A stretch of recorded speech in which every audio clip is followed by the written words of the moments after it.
Que le nom du Seigneur soit béni. Allez, sans tarder, je voudrais qu'on continue. J'ai hésité, mais on va continuer sur cette épître aux Corinthiens. On va lire le chapitre 5 dans son entièreté. C'est un court chapitre, il n'y a que 13 versets. Chapitre 5 de la première épître aux Corinthiens. Voilà, merci. Ah, pardonnez-moi. On entend dire généralement qu'il y a parmi vous de l'impudicité. Et une impudicité telle qu'elle ne se rencontre pas, même chez les païens. C'est au point que l'un de vous a la femme de son frère. Et vous êtes enflé d'orgueil. De son père, j'ai dit quoi ? Pardonnez-moi. Merci pour la correction. Et vous êtes enflé d'orgueil. Et vous n'avez pas été plutôt dans l'affliction, afin que celui qui a commis cet acte fût ôté du milieu de vous. Pour moi, absent de corps, mais présent d'esprit, j'ai déjà jugé comme si j'étais présent. Celui qui a commis un tel acte, au nom du Seigneur Jésus, vous et mon esprit étant assemblés avec la puissance de notre Seigneur Jésus, qu'un tel homme soit livré à Satan pour la destruction de la chair, afin que l'esprit soit sauvé au jour du Seigneur. C'est bien à tort que vous vous glorifiez. Ne savez-vous pas qu'un peu de levain fait lever toute la pâte ? Faites disparaître le vieux levain, afin que vous soyez une pâte nouvelle, puisque vous êtes sans levain. Car Christ, notre Pâque, a été immolé. Célébrons donc la fête, non avec du vieux levain, non avec un levain de malice et de méchanceté, mais avec les pains sans levain, de la pureté et de la vérité. Je vous ai écrit dans ma lettre de ne point avoir des relations avec les impudiques, non pas d'une manière absolue, avec les impudiques de ce monde, ou avec les cupides et les ravisseurs, ou avec les idolâtres. Autrement, il vous faudrait sortir du monde. Maintenant, ce que je vous ai écrit, c'est de ne pas avoir des relations avec quelqu'un qui, se nommant frère, est impudique, ou cupide, ou idolâtre, ou outrageux, ou ivrogne, ou ravisseur, de ne pas même manger avec un tel homme. Qu'ai-je en effet à juger ceux du dehors ? N'est-ce pas ceux du dedans que vous avez à juger ? Pour ceux du dehors, Dieu les juge. Ôtez le méchant du milieu de vous. Amen. Vous allez dire, il casse l'ambiance. Mais pas du tout. Ne vous inquiétez pas. La semaine dernière, on a commencé à regarder ensemble cette épître aux Corinthiens, et puis je vous faisais la réflexion que l'apôtre Paul parle qu'il est dans la période, et peut-être même qu'ils sont dans ce temps de Pâques. En tout cas, il va rester à Éphèse jusqu'à la fête suivante, c'est-à-dire Pentecôte. Et puis ensemble, je vous ai montré rapidement que cette épître est pleine des symboles de ce qu'était la Pâque et de ce qu'elle devrait encore être. À savoir, la Pâque immolée qui est notre Seigneur Jésus-Christ aujourd'hui, les pains sans levain qui suivaient les 7 jours où Israël ne devait pas manger de pain sans levain après avoir immolé l'agneau. Et puis, nous avons vu que lorsqu'il parlera de la Sainte Seine, il parlera des coupes, principalement de la coupe de bénédiction qui est la 3e pendant le repas de Pâques que les Juifs faisaient, que Jésus lui-même a pratiqué. Nous avons vu au chapitre 15 qu'il est question des prémices, qui symbolisent la résurrection le lendemain du Shabbat de Pâques. Il devait prendre un homère, c'est-à-dire une quantité, d'orge ou de froment, et il partait, dans la tradition de Capernaum jusqu'à Jérusalem au temple, et là, il venait présenter les prémices de la récolte, et il l'offrait au Seigneur. Et Paul aux Corinthiens va nous dire au chapitre 15, mais il était question de la résurrection. Il est les prémices de ceux qui vont ressusciter. Et puis nous avons vu ensemble que toute cette épître en fait parcourt, il y a comme un fil rouge qui traverse toute cette épître de Corinthiens, la première aux Corinthiens, par ce que signifie la Pâque. Et il va donner des réponses à tous les problèmes des Corinthiens par la signification de ce que la croix a apporté dans la vie du croyant. Et la semaine dernière, j'ai voulu m'arrêter sur les 4 premiers chapitres en vous montrant la compréhension que Paul avait de la Pâque sous la Nouvelle Alliance, de la folie et de la faiblesse de Dieu, mais qui en vérité est puissance et sagesse. Et j'aimerais continuer avec vous Pour continuer, il nous faut bien comprendre comment se structure l'épître. Je vous ai dit, il y a ce fil rouge qui parcourt tout l'épître aux Corinthiens.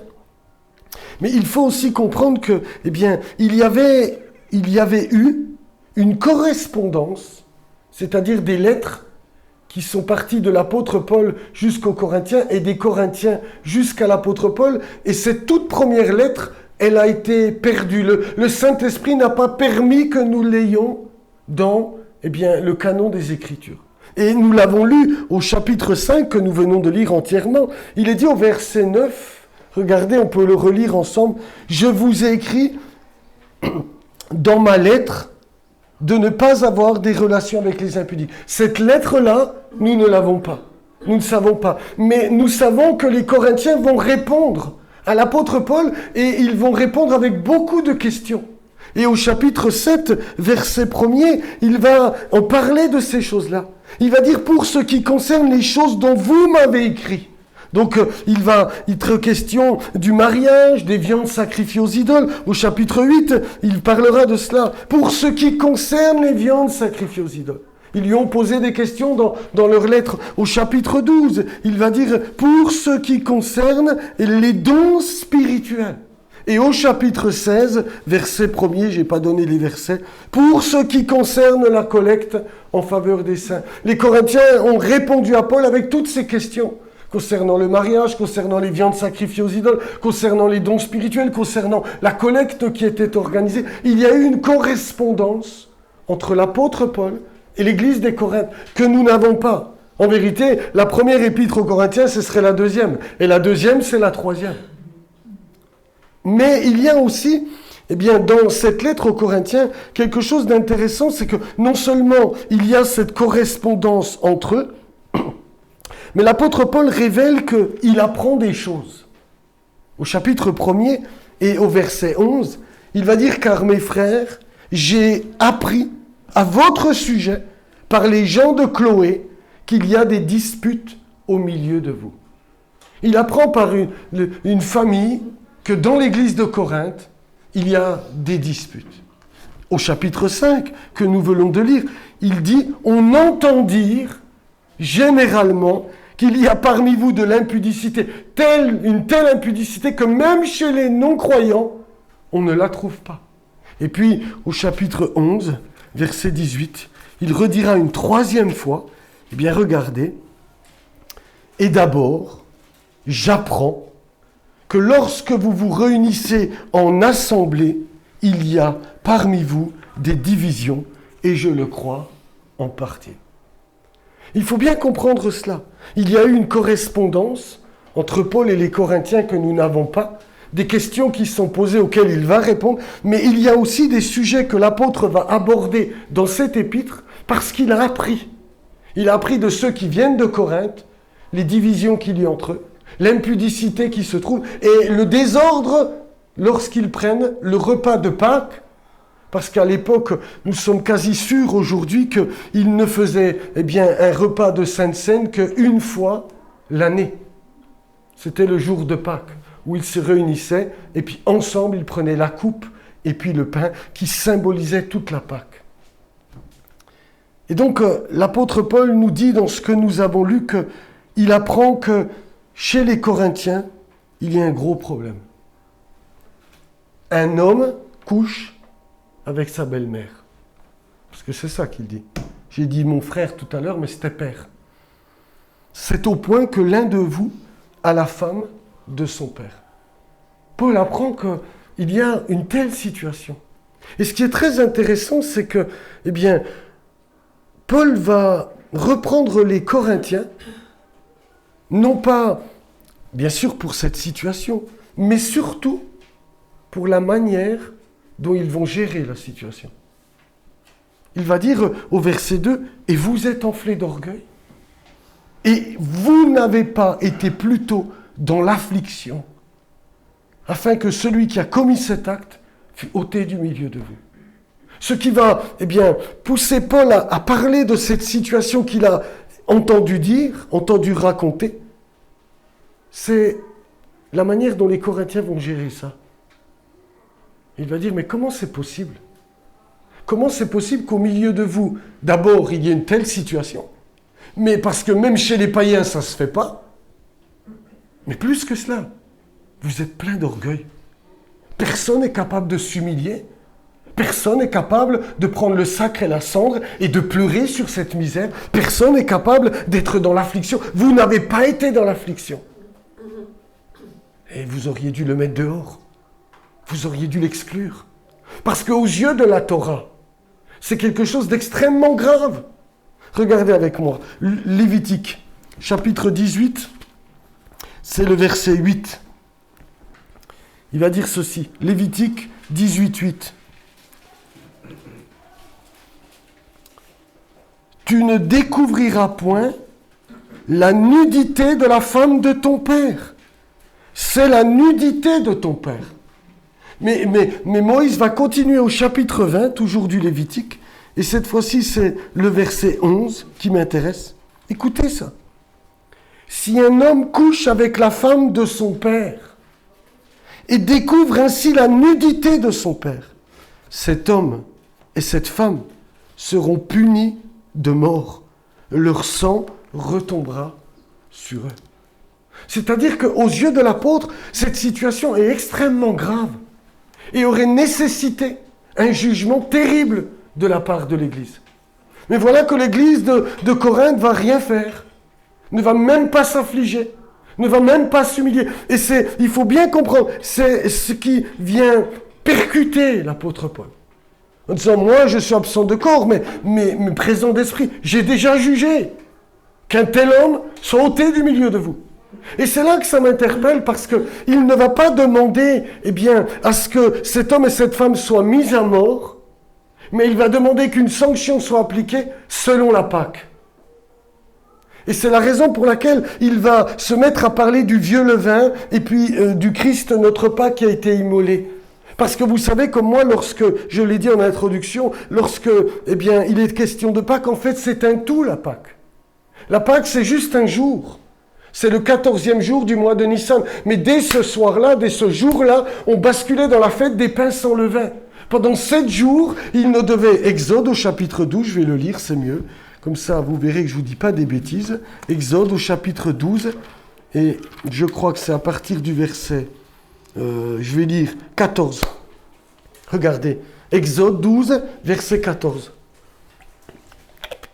Ils devaient tuer l'agneau, mettre le sang sur les linteaux pour leur protection face à l'ange de la mort. Mais Dieu va dire ceci.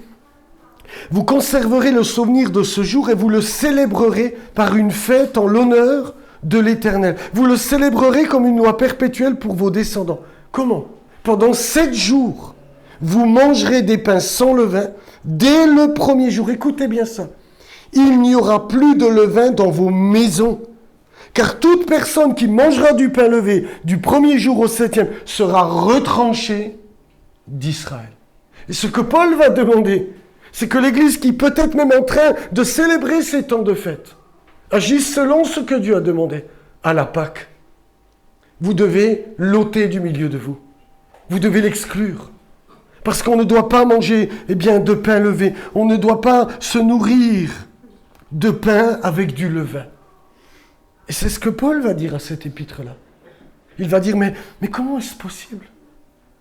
Comment est-ce possible qu'il y ait une telle situation ? Et comment est-ce possible que vous ne faites rien ? Que vous ne soyez pas dans l'affliction ? Mais cet homme ne devrait plus être là.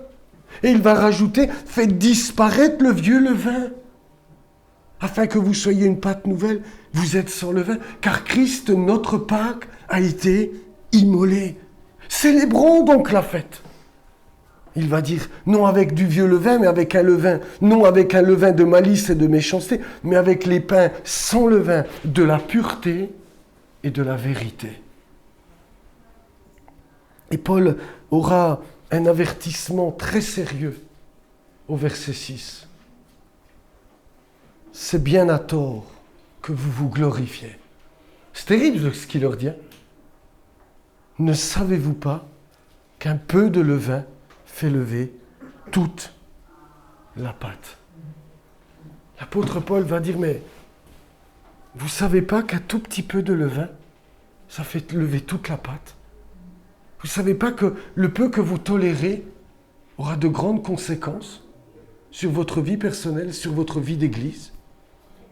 Il le dira aussi aux Galates, qui sont détournés de la justification par la foi, vous connaissez.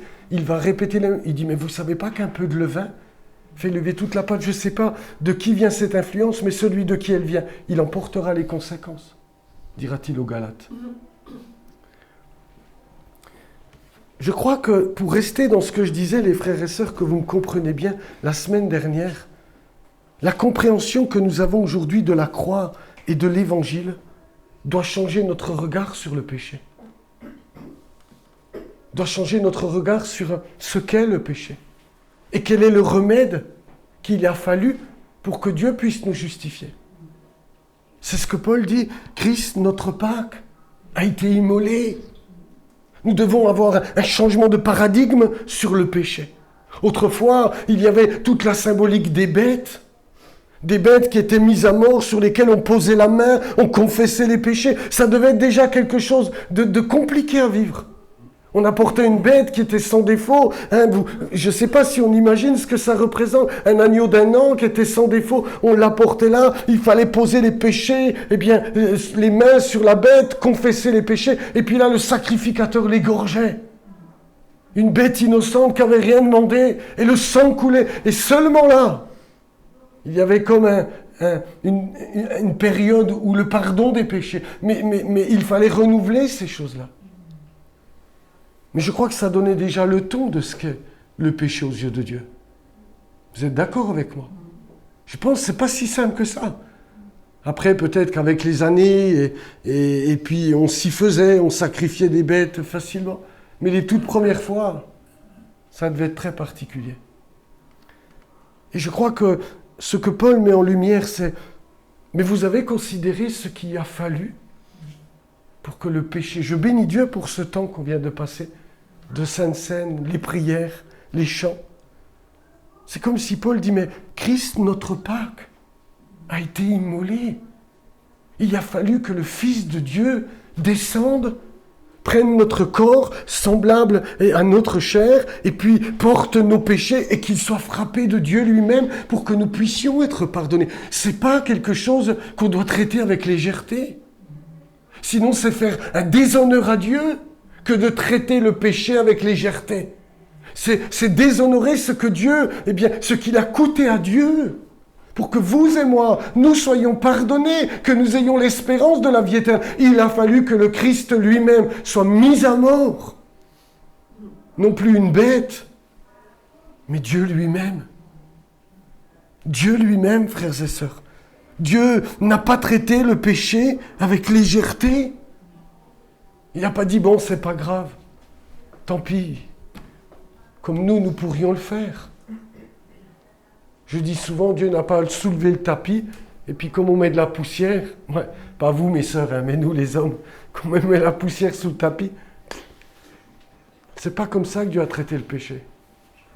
Il fallait que quelqu'un meure. Il fallait qu'un innocent soit condamné. Il fallait que le sang soit versé. Et il a fallu que le Fils unique de Dieu se dépouille de sa gloire et descende jusqu'à nous. Qu'il prenne notre condition. Et lorsqu'il a pris notre condition, il a fallu qu'il aille jusqu'à Golgotha et qu'il dise à son Père, charge-moi de tous leurs péchés. C'est le seul moyen d'être justifié aux yeux de Dieu. Je le dis souvent et je le répète pour ceux qui n'ont pas l'habitude, Dieu avait un conflit entre son amour et sa justice.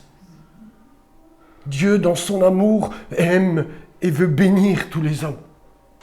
Mais sa justice réclame que le mépris que nous avons eu à son égard, nos désobéissants, soient condamnés. Je le dis souvent au groupe de jeunes, on est en train de parler de la justification et de la régénération. Je leur disais, mais qui d'entre nous accepterait une injustice aussi grande que celle que je vais vous exposer? Nous imaginons qu'en rentrant du culte, vous rentrez à la maison. Je dis Annie, c'est pas contre vous Annie, mais comprenez ce que je veux dire. Et que tous ceux que vous aimez, tout votre foyer a été dissémé par un homme. Et qu'on retrouve cet homme. Et qu'on l'arrête.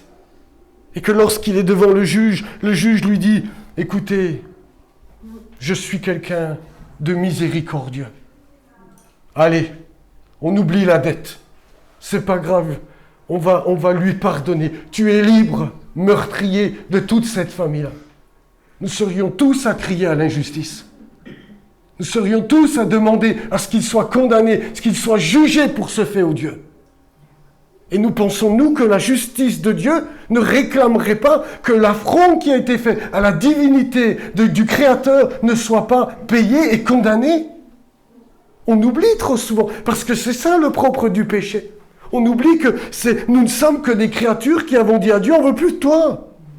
On oublie l'affront qui a été porté sur son nom, sur sa gloire, sur sa divinité.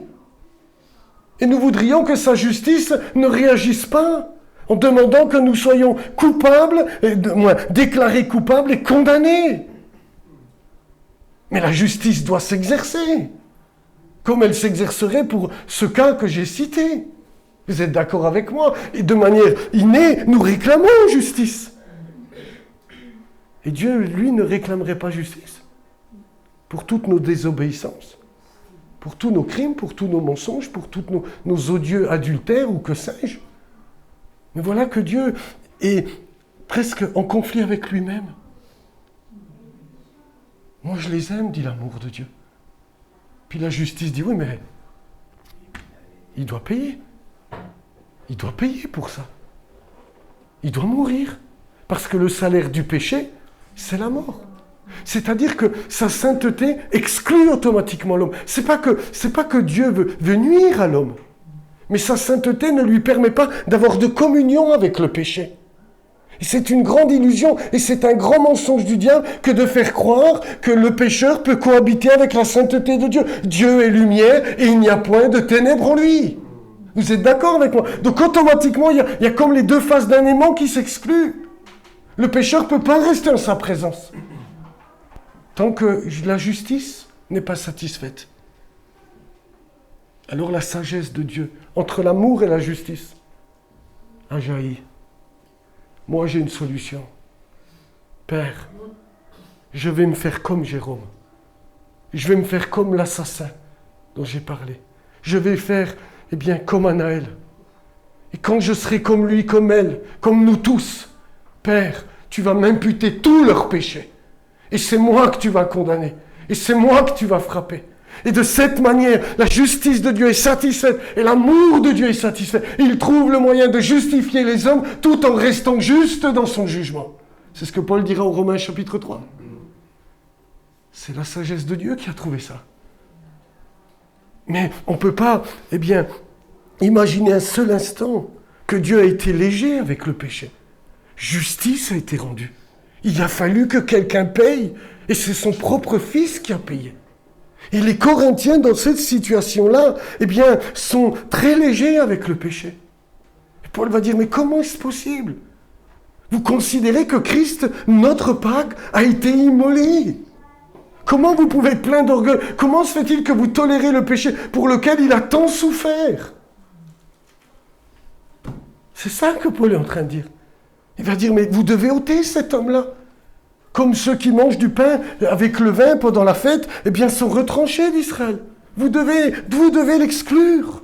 Vous devez le livrer à Satan pour la destruction de la chair. C'est-à-dire, vous devez l'exclure de l'assemblée. Je n'ai pas le temps de développer ça, peut-être une autre fois. Mais c'est ça que ça veut dire. Et à 3 reprises, verset 2, verset 5, verset 13, ôtez le méchant du milieu de vous. Il faut intervenir. Il y a un exemple dans la Bible qui m'interpelle et sur lequel je voudrais m'arrêter avec vous ce matin. J'aime bien imaginer par les histoires de la première alliance qui parlent très bien de ces choses-là. Vous connaissez tous, j'en ai certainement déjà parlé. En 5 ans, vous m'avez beaucoup entendu. Au chapitre 15 du livre de Samuel, il y a un roi qui s'appelle Shaoul, en hébreu, qui a vécu exactement ce que je suis en train de vous dire. Je voudrais vous montrer ce qui s'est passé, pour ensuite conclure sur mon histoire. On va lire 1 Samuel 15 à partir du verset 1er. Je ne vais pas pouvoir lire tout le chapitre parce que ce serait un peu long, mais je vais écourter par différents versets ma lecture.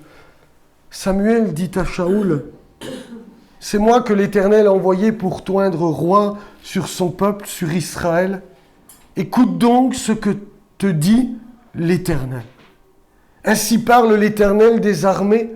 Je me souviens de ce qu'Amalek fit à Israël lorsqu'il lui ferma le chemin à sa sortie d'Égypte. Va maintenant, frappe Amalek et dévouez par interdit tout ce qui lui appartient. Tu ne l'épargneras point, tu feras mourir hommes et femmes, enfants et nourrissons, bœufs et brebis, chameaux et ânes. » Il y avait eu un vieux contentieux, Dieu avait dit qu'il y a une guerre entre lui et Amalek, etc. Je ne vais pas revenir là-dessus.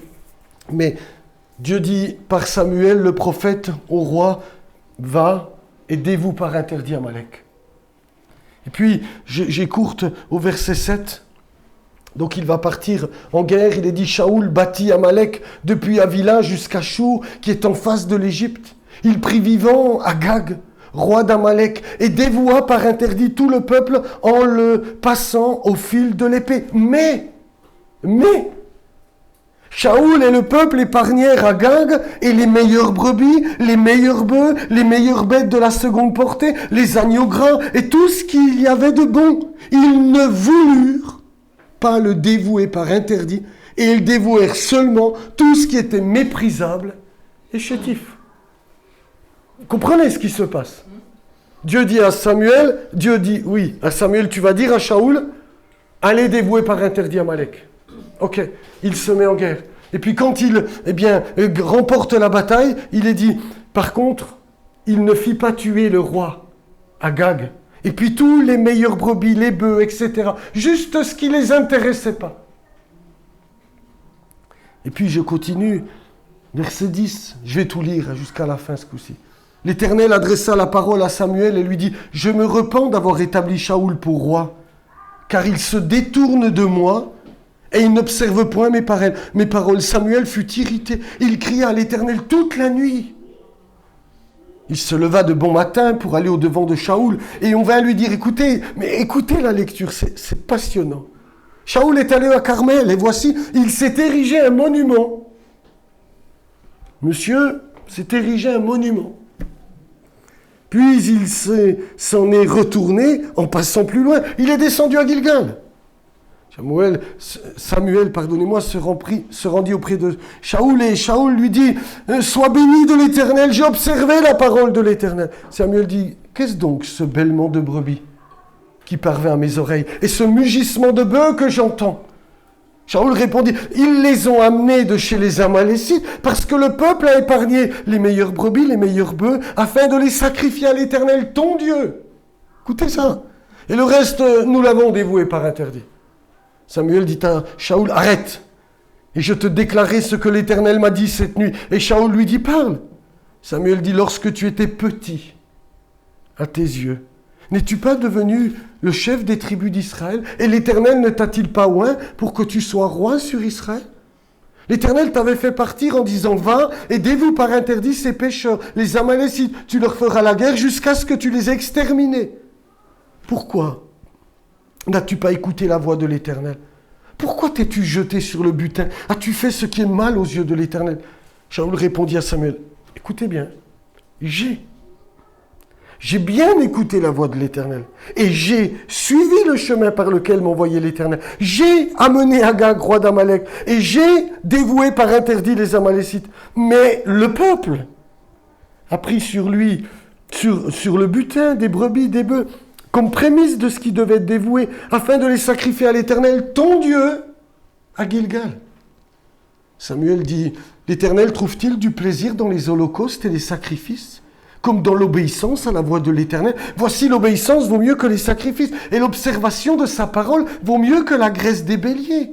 Car la désobéissance est aussi coupable que la divination, et la résistance n'en est pas moins que l'idolâtrie et les théraphim. Puisque tu as rejeté la parole de l'Éternel, il te rejette aussi comme roi. Alors Shaoul dit à Samuel, j'ai péché, car j'ai transgressé l'ordre de l'Éternel. Je n'ai pas obéi à tes paroles. Je craignais le peuple, j'ai écouté sa voix. Maintenant, je te prie, pardonne mon péché. Reviens avec moi, et je me prosternerai devant l'Éternel. Samuel dit à Shaoul, je ne retournerai point avec toi, car tu as rejeté la parole de l'Éternel, et l'Éternel te rejette afin que tu ne sois plus roi sur Israël. Et comme Samuel se tournait pour s'en aller, Shaoul le saisit par le pan de son manteau, qui se déchira. Samuel lui dit, l'Éternel déchire aujourd'hui de dessus toi la royauté d'Israël. Et il la donne à un autre qui est meilleur que toi. Celui qui est la force d'Israël ne ment point et ne se repent point, car il n'est pas un homme pour se repentir. Shaoul dit encore, j'ai péché. Maintenant je te prie, honore-moi en présence des anciens de mon peuple et en présence d'Israël, et reviens avec moi, et je me prosternerai devant l'Éternel, ton Dieu. Samuel retourna et suivit Shaoul, et Shaoul se prosterna devant l'Éternel. Puis Samuel dit, amenez-moi Agag, roi d'Amalek. Et Agag s'avança vers lui d'un air joyeux, il disait, certainement, l'amertume de la mort est passée. Samuel dit de même que ton épée a privé des femmes de leurs enfants, ainsi ta mère entre les femmes sera privée d'un fils. Et Samuel mit Agag en pièces devant l'Éternel à Gilgal. Je trouve ce passage qui est tellement important. Vous allez comprendre pourquoi. Dieu lui demande de dévouer par interdit les Amalécites, vous l'avez vu avec moi. Celui-ci ne va pas le faire entièrement, il va garder ce qu'il y avait de meilleur, il va garder même le roi en vie. Et puis cet homme-là va dire à plusieurs reprises, vous avez remarqué que ce qui est très intéressant dans ce passage, c'est la manière dont Shaoul est décrit. Il est dit d'abord qu'il va à Carmel et puis il s'était fait un monument à sa gloire. Et puis ensuite, à 3 reprises, il va dire, mais ton Dieu, il y a quelque chose qui est flagrant. En fait, même s'il semble avoir les bonnes apparences, mais cet homme-là a une vraie distance avec Dieu. Et sauf qu'on ne trompe pas le Seigneur. Parce que dans la nuit, Dieu va parler à Samuel. Il va lui dire, écoute, je me repens. J'aurais pas dû demander qu'il soit le roi d'Israël. C'est Dieu qui parle. Vous êtes d'accord avec moi? Et puis lui, quand il va venir, oh, béni de l'Éternel, j'ai fait tout ce qu'il fallait. Il va dire, c'est quoi les bêlements de brebis là que j'entends? Ah oui, mais ça, t'inquiète pas. Calme-toi, on va le sacrifier à ton Dieu. Sois rassuré. Samuel va lui dire, mais écoute, arrête. Je vais te dire ce que Dieu m'a dit. Arrête. Essaye pas de m'enfumer ou de m'embobiner. Ne trouve pas d'excuses. T'es coupable aux yeux de Dieu. Et puisque tu n'as pas fait ce qu'il fallait, tu vas être destitué de la royauté. Vous avez remarqué que le texte ne dit pas que Saül est rejeté. C'est la royauté qui est rejetée sur la tête de Saül. Mais celui-ci va tenter de se justifier. Il va dire « j'ai » 4 fois. J'ai. Mais par contre, le peuple, vous savez, ça me fait penser au Jardin d'Éden. Dans le Jardin d'Éden, quand Adam et Ève ont péché, qu'est-ce qu'Adam il a fait? C'est la femme que tu as mis à côté de moi. Seigneur, c'est pas de ma faute, si tu ne me l'avais pas donnée, je ne serais pas dans ce pétrin aujourd'hui. Arrête, Adam. Arrête. Parce que je t'ai demandé de ne pas manger de l'arbre avant de créer Ève. Alors arrête. Tu es coupable. Et Paul aux Romains va dire, à cause d'un homme, le péché est entré dans le monde. Le problème, ce n'est pas Ève, même si elle a fait ce qu'elle devait faire. Ce qu'elle a fait, c'est Adam le problème. Après, je ne suis pas en train de dire que les sœurs sont parfaites. Vous soyez bien d'accord. On est d'accord. Mais là, c'est la même chose. C'est pas moi, c'est le peuple. C'est le peuple. Mais ce qui est très intéressant, frères et sœurs, c'est la réponse de Shaoul. Regardez avec moi, je relis le verset 24. Parce que ça, c'est le plus important du texte. Verset 24, il va dire, Shaoul dit à Samuel, j'ai péché. J'ai péché, il va avoir le bon langage. Écoutez bien, car j'ai transgressé l'ordre de l'Éternel, j'ai pas obéi à tes paroles, je craignais le peuple et j'ai écouté ta voix. Maintenant, je te prie, pardonne mon péché, reviens avec moi et je me prosternerai devant l'Éternel. Et il va dire, j'ai péché, mais viens avec moi. Puis on va se prosterner devant ton Dieu. Écoute, on va faire ce qu'il faut, que tu t'apaises un peu, parce que je vois que tu as l'air bien en colère. T'inquiète pas. Mais regardez, il continue au verset 30. Parce que Samuel va lui dire non. Puis c'est fini. Dieu va donner la royauté à quelqu'un d'autre. Et au verset 30, Shaoul dit encore, j'ai péché. Maintenant je te prie, honore-moi en présence des anciens de mon peuple et en présence d'Israël. Reviens avec moi et je me prosternerai devant l'Éternel, ton Dieu. C'est très intéressant parce que 2 fois il va dire j'ai péché. J'ai péché qu'il va dire. Mais la première fois, il va dire, allez, viens avec moi. Viens avec moi. Et la deuxième fois, le cœur, c'est le scanner qui passe sur le cœur de Shaoul. Il va dire, allez, viens avec moi et honore-moi en présence des anciens. Ce qui est important, c'est que je ne perds pas la face.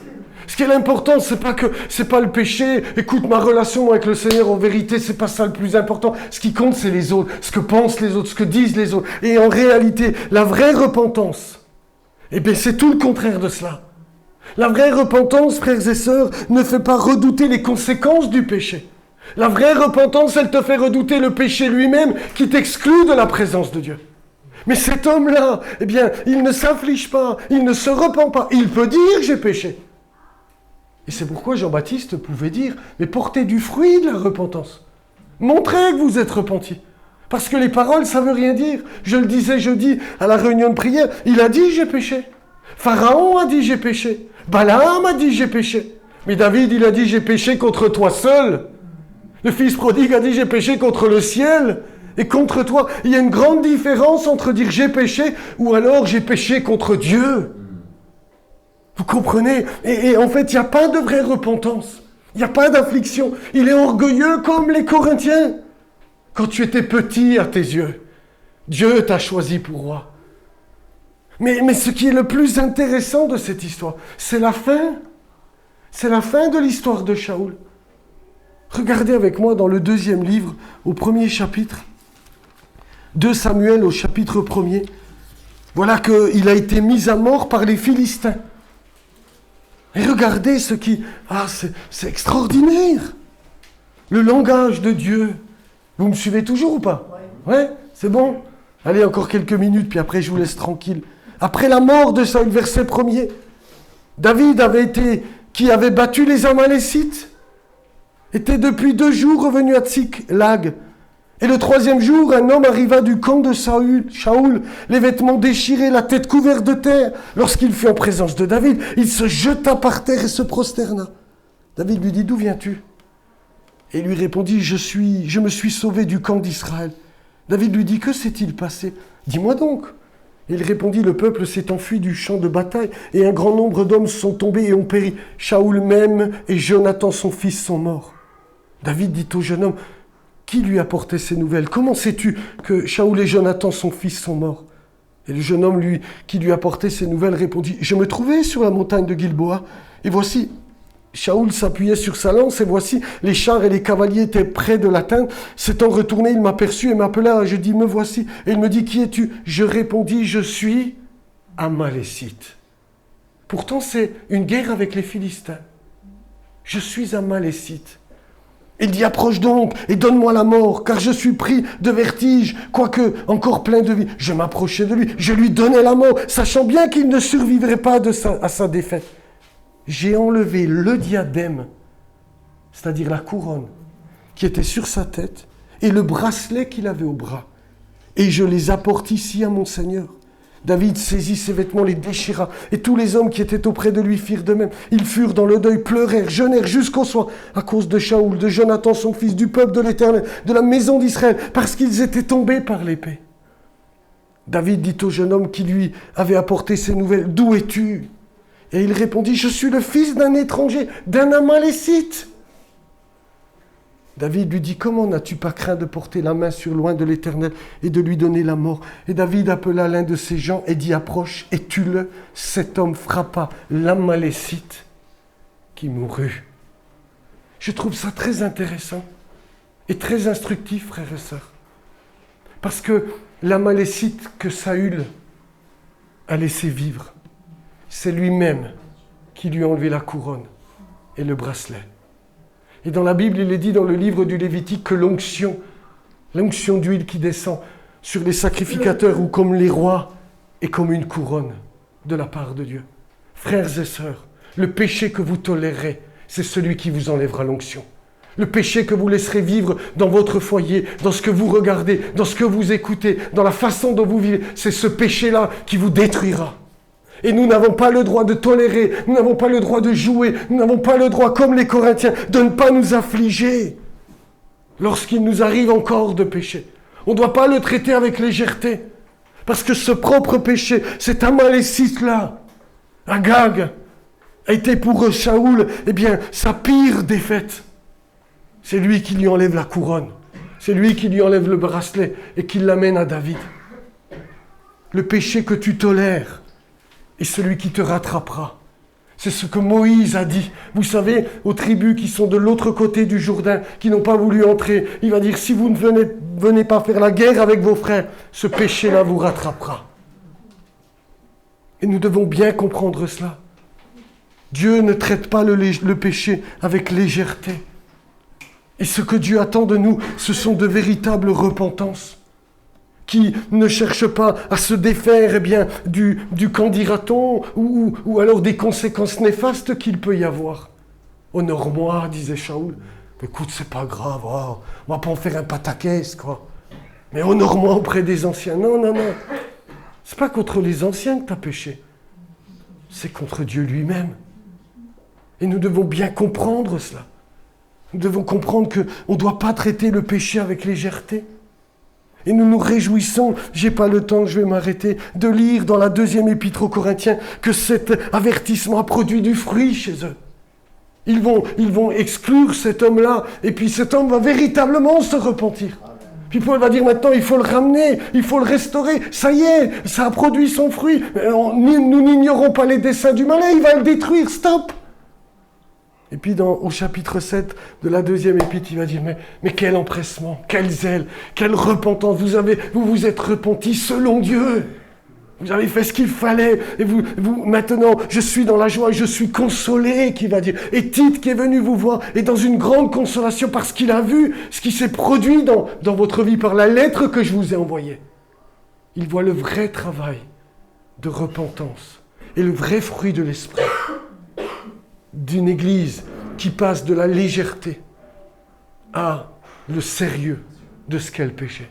Je ne dis pas que c'est notre cas, frères et sœurs. C'est juste de nous rappeler ces vérités. Ne tolérez jamais le péché dans votre vie. Faites attention, dans cette fête de Pâques, le levain devait être exclu de la maison. Dans vos propres maisons, faites attention à ce que vous regardez, à ce que vous écoutez, à ce que vous tolérez, à tout. Alors je ne dis pas qu'il faut sortir du monde, c'est ce que Paul va dire. Il va dire, mais quand je vous ai dit de ne pas avoir de relation, c'est pas avec ceux du dehors, on ne peut pas sortir du monde. Il y a bien des choses auxquelles nous sommes confrontés. Mais tu n'es pas obligé de faire comme eux.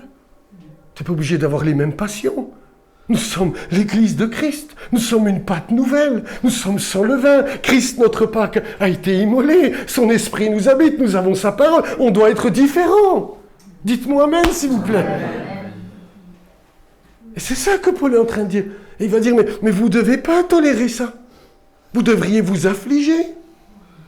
Et moi, je voudrais vous dire, frères et sœurs, pour moi, le tout premier, je veux rester sensible à l'esprit. Je ne veux pas tolérer le péché dans ma vie, parce que je sais que ce péché, il me prendra ma couronne, il me volera mon onction, il me volera la force du témoignage. Vous êtes d'accord avec moi ? Et si nous voulons être, des véritables hommes et femmes de Dieu, on se rappelle toujours de ce qu'il a payé pour qu'on en soit. C'est au prix du Fils unique de Dieu. Et si un jour nous entrerons dans la gloire, quand le jour où nous entrerons dans la gloire, n'oubliez jamais, c'est parce que l'agneau est au milieu du trône. C'est parce qu'il sera là, à la droite de Dieu, et qu'il plaidera votre cause. Et que le livre de vie sera ouvert et vos noms auront été inscrits, non pas avec l'encre et une plume humaine, mais avec le sang précieux de Jésus-Christ de Nazareth. Amen. Oui, ma fille. C'est le sang qui purifie. Le sang de Jésus. Et uniquement le sang de Jésus. C'est le seul qui nous ouvre la voie à Dieu. Et si nous tolérons le péché, il ne faut pas se faire d'illusions. Nous allons perdre beaucoup. Beaucoup trop. Lot l'a appris à ses dépens. Shaül l'a appris pour sa perte. J'aurais pu vous citer Balaam et puis tant d'autres. Mais qu'il n'en soit jamais ainsi à l'église de Porto Vecchio. Qu'elle marche dans la sanctification. Ça ne veut pas dire qu'on est parfait. Ça ne veut pas dire qu'on ne fait pas encore des erreurs. Mais quand j'en fais une, je me relève, je confesse mon péché, je l'abandonne et je continue de marcher à la suite du Seigneur. Et si je rechute, je me relève, je confesse mon péché, je m'en repens et je continue de marcher à la suite du Seigneur. Et si je chute encore, je me relève, je confesse mon péché et je continue de marcher à la suite du Seigneur dans la repentance. Amen. Amen. Soyons jamais des Shaoul qui ont dit j'ai péché, mais qui ne comprennent pas que c'est devant Dieu que nous péchons.